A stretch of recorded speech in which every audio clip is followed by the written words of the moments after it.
Hello and welcome to Pickleball Therapy, the podcast dedicated to your pickleball improvement. I'm your host of this podcast, Tony Roy. I hope you're doing well. I hope you've enjoyed a nice Thanksgiving and are in the full swing of the holiday season.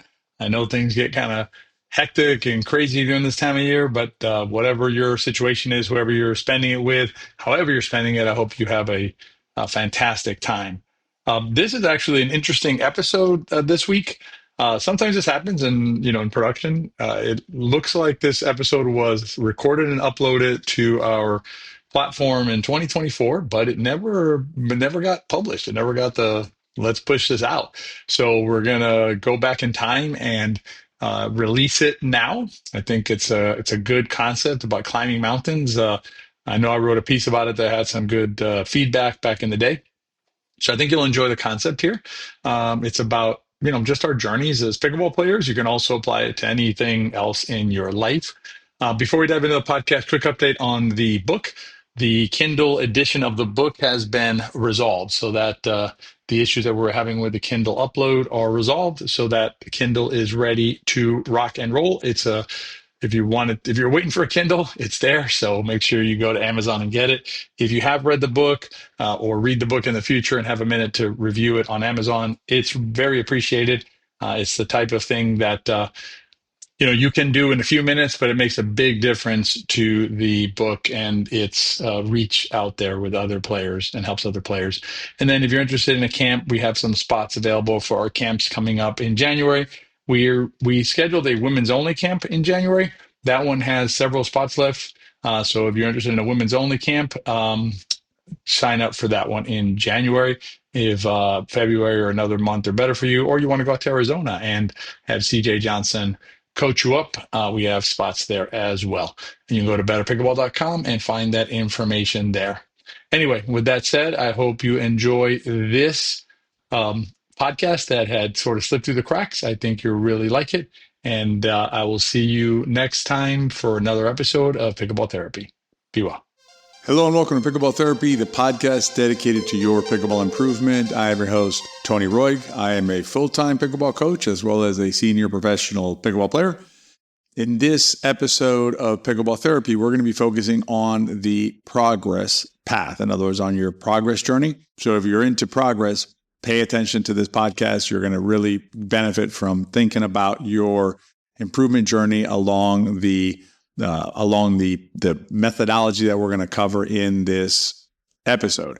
As you know by now, if you listen to Pickleball Therapy, you know that our podcast is dedicated to the mental side of pickleball.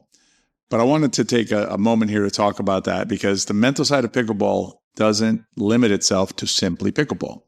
You can think about using pickleball as a gym for your mind.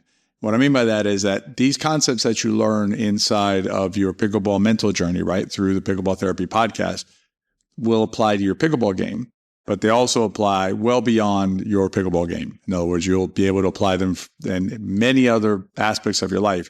So think about the pickleball court as a gym in which you can use the gym to work on strengthening your mental perspective, your mental health, your mental approach.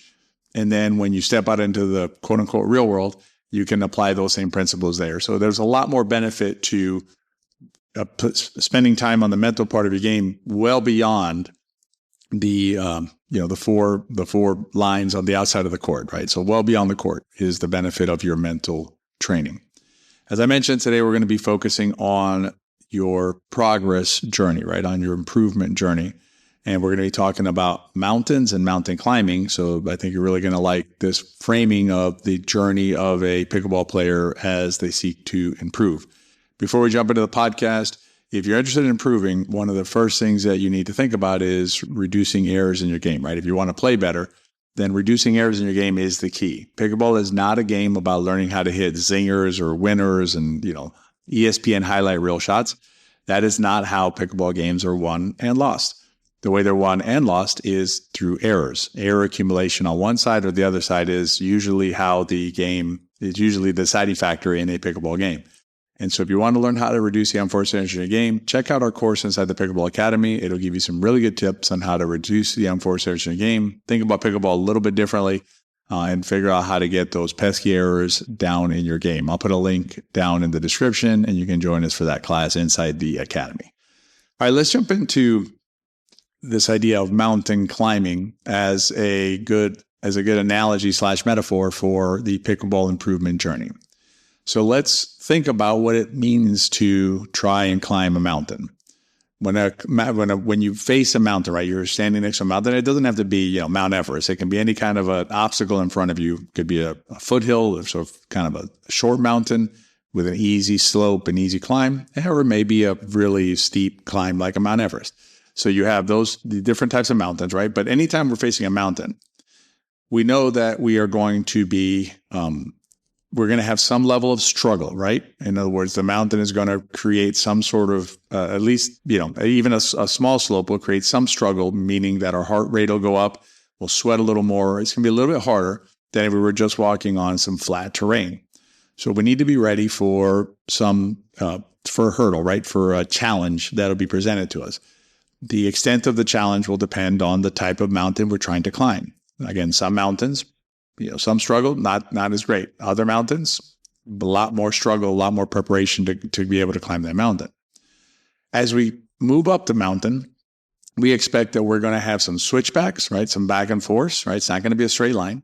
We also expect that there's going to be some areas where we may have to go on a steeper climb, and some areas that'll be flatter, maybe as flat as the ground that we left behind us was.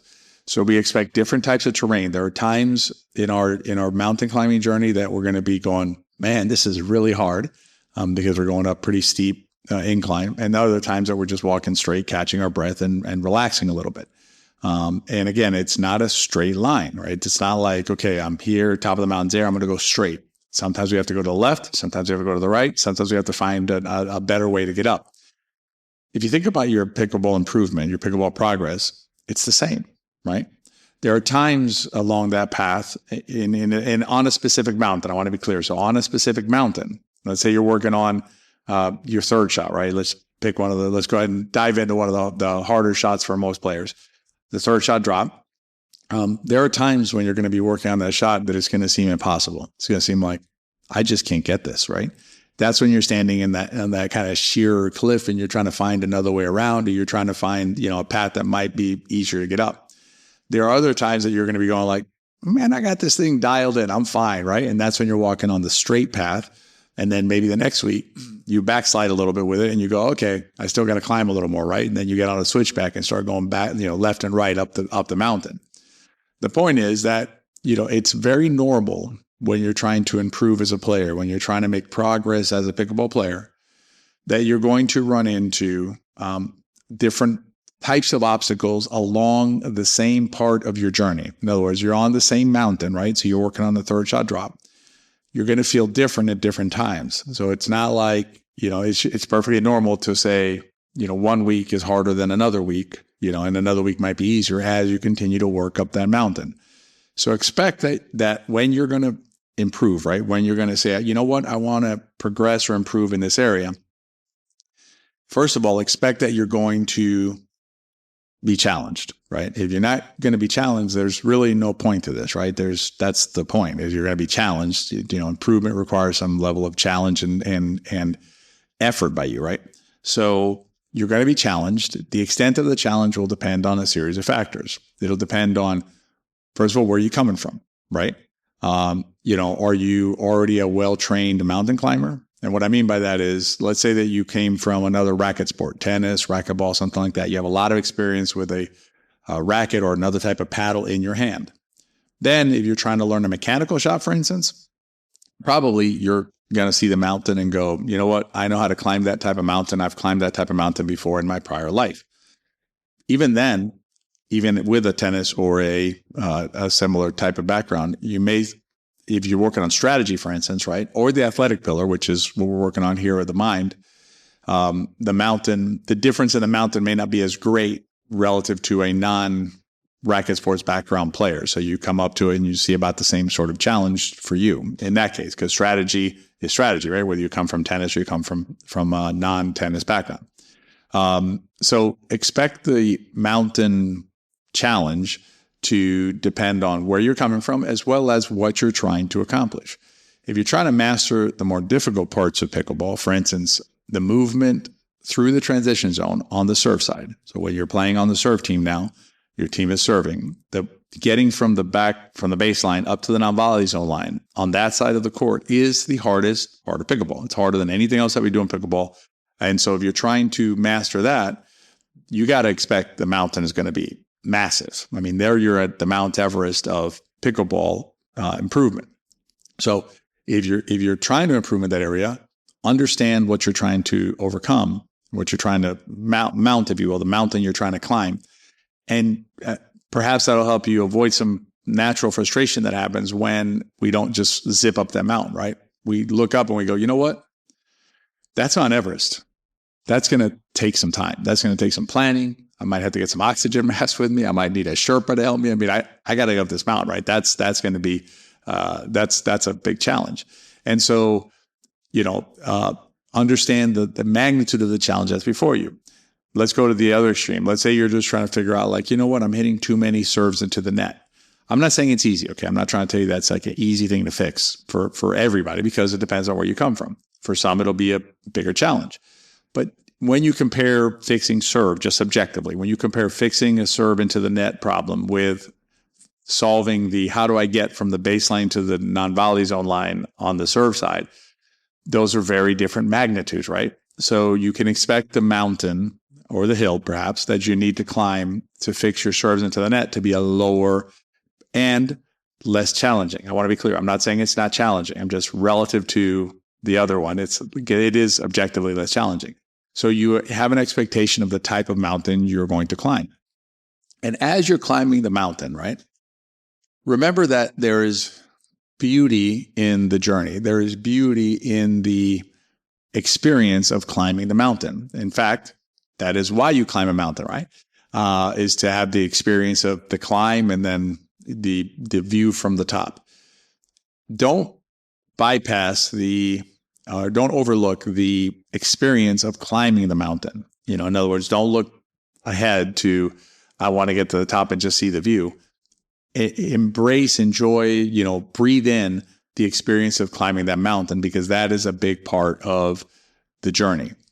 Now, when you get to the top of the mountain, in pickleball, there is always going to be another mountain behind it. Now, you don't have to climb the next mountain. That'll be up to you. But pickleball will always present to you another mountain that you can climb should you choose to climb it. Because pickleball always has something to teach us. And it's up to us whether we want to climb the next mountain or not. Again, entirely up to us. Another interesting kind of way of thinking about this is that sometimes when we've climbed one mountain, we need to walk for a little bit of time at a plateau, right on a flat level, before we arrive at the next mountain. That is perfectly natural, to climb a mountain and then plateau at the top of the mountain and have to walk to get to the next mountain before we can climb the next mountain. And there's nothing wrong with that. Enjoy the process of climbing the mountain and enjoy the process of walking across a plateau to get to your next mountain. The keys are embracing the process and knowing that there will always be another mountain to climb. So just getting up on top of this mountain, while great, doesn't mean that you're done with your growth in the sport of pickleball for as long as you choose to do that. And I've alluded to this a little bit. I've talked about it a little bit during this podcast, but I want to lean into this a little bit more. The fact that we have mountains in pickleball, the fact that there's challenges, there's things to learn and growth for us, that's why we come to pickleball. That's what keeps us here. If pickleball was a static, boring activity, boring meaning like it was just rote and all we had to do was just, okay, I already know how to do this, I'm going to do it over and over again. That's not the attraction of pickleball. There are plenty of activities that we can do that have that experience in them, and there's nothing wrong with them. There's perfectly fine activities to calm the mind and just relax you and things like that. Great. That's not pickleball. Pickleball is about challenges and about solving puzzles and about growth if that's your thing. Because as long as you want to grow, it'll have growth for you. And for my money, that's one of the beauties of this sport. So embrace the process as a mountain climber, Enjoy the climb up the mountain and keep climbing as many mountains as you choose, because they'll always be there for you. If you enjoyed this week's podcast, please rate and review it. And as always, share it with your friends. I hope to see you inside a Pickleball Academy class, or we have our upcoming pickleball system enrollment. You can check out our upcoming Win More workshop series. And in that series, you will get to know more about the way that we teach. And then you can make a decision as to whether the pickleball system is right for you or whether you're ready for it at this moment in your life. If you're on our email list, you'll get invited to our workshop. So if you're not on our email list, I highly recommend you check that out and join our email list. I hope you have a great week, and I'll see you next time.